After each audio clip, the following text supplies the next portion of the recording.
আপনারা বিগত কয়েকদিন আগে হয়তো শুনেছেন যে ট্রান্স অ্যাক্ট 2019 যেটা আগে ছিল, নালসা জাজমেন্টের পর 2019 সালে যখন জাজমেন্ট এলো এবং অ্যাক্ট তৈরি হলো 2020 সালে, এইটাকে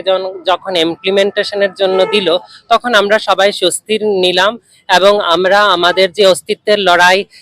দীর্ঘদিনের ছিল সেটাতে একটা দিক পেল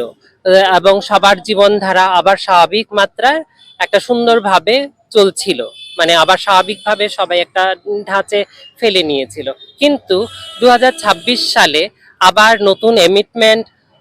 2026 যে অ্যাক্ট তৈরি করলেন, সেই অ্যাক্ট আমাদেরকে আবার